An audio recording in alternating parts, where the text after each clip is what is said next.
TMC प्रमुख ममता बनर्जी ने कहा कि दिल्ली में अब ज्यादा दिन भाजपा की सरकार नहीं चलेगी। इस पर हरियाणा के कैबिनेट मंत्री अनिल विज ने ममता बनर्जी पर पलटवार करते हुए कहा कि हारे हुए मोहरे ऐसे ही बोलते हैं। हारे हुए पिटे हुए मोहरे ऐसे ही बोला करते हैं।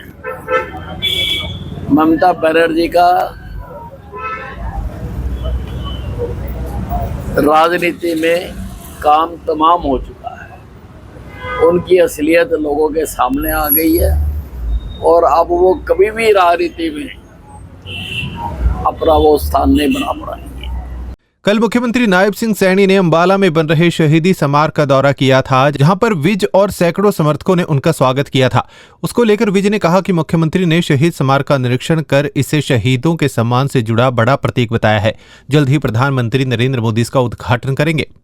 कल मुख्यमंत्री जी ने जो अंबाला छावनी में आज़ादी की पहली लड़ाई का स्मारक बनाया जा रहा है, कल मुख्यमंत्री जी ने उसका दौरा किया है। लगभग 4 घंटे वो उसमें रहे हैं और हर चीज़ को एक एक चीज़ को देखा है और उन्होंने सराहा है।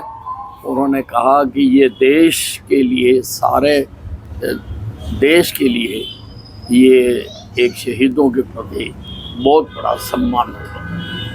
कांग्रेस के युवराज राहुल गांधी के प्रधानमंत्री नरेंद्र मोदी के विदेश दौरे पर दिए बयान पर विज ने पलटवार किया और कहा कि मोदी देश के लिए निवेश और बेहतर संबंध लाने जाते हैं, बटर गश्ती करने नहीं। विज ने राहुल गांधी को खूब खरी खोटी सुनाई। राहुल गांधी जी को अपने नानके में मोदी जी के जाने की बहुत तकलीफ है।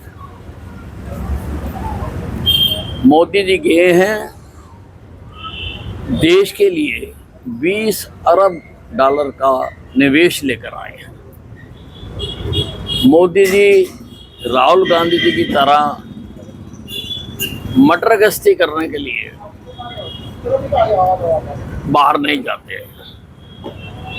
देश के बाकी देशों के साथ मधुर संबंध हो, हमारा और दूसरे देशों का अच्छा तालमेल हो, हम तरक्की करें, विकास करें, उसके लिए मोदी जी जाते हैं। और जो आर्थिक तंगी की बात की जा रही है, उस आर्थिक तंगी के लिए कहीं पर भी हम दोषी नहीं हैं। जो युद्ध हुआ है या हो रहा है वो हम नहीं लड़ रहे हैं, हम करवा नहीं रहे हैं, उसमें हम शामिल नहीं हैं। वो दूसरे देश लड़ रहे हैं। अब जो सामान वहां से आता था, जो $70 प्रति बैरल था, आज वो 100 से भी ऊपर बैरल चला गया, तो उसका असर तो पड़ेगा ही। जब वो सामान ही वहां से आता था, कई और तो तेल का कुआं खोद नहीं सकते, वो सामान बंद हो गया। और उसमें भी मोदी जी की जो दूसरे देशों के साथ मित्रता है की वजह से हमारे अनेकों जहाज हार्मुज से निकलकर बाहर आ सके और जल्दी स्थिति नॉर्मल हो जाएगी तो चीजें ठीक हो जाएंगी। बाबरी मस्जिद राम जन्मभूमि मामले के पूर्व मुस्लिम पक्षकार इकबाल अंसारी ने केंद्र सरकार से गाय को राष्ट्रीय पशु घोषित करने की मांग की है। इकबाल अंसारी की गाय को राष्ट्रीय पशु घोषित करने की मांग का भी विज ने समर्थन किया है। ये उन्होंने बहुत अच्छी बात की है और हिंदुस्तान के बाकी मुसलमान भी, और ख़ास तौर से इस वक्त बंगाल के मुसलमानों को भी इससे शिक्षा लेनी चाहिए।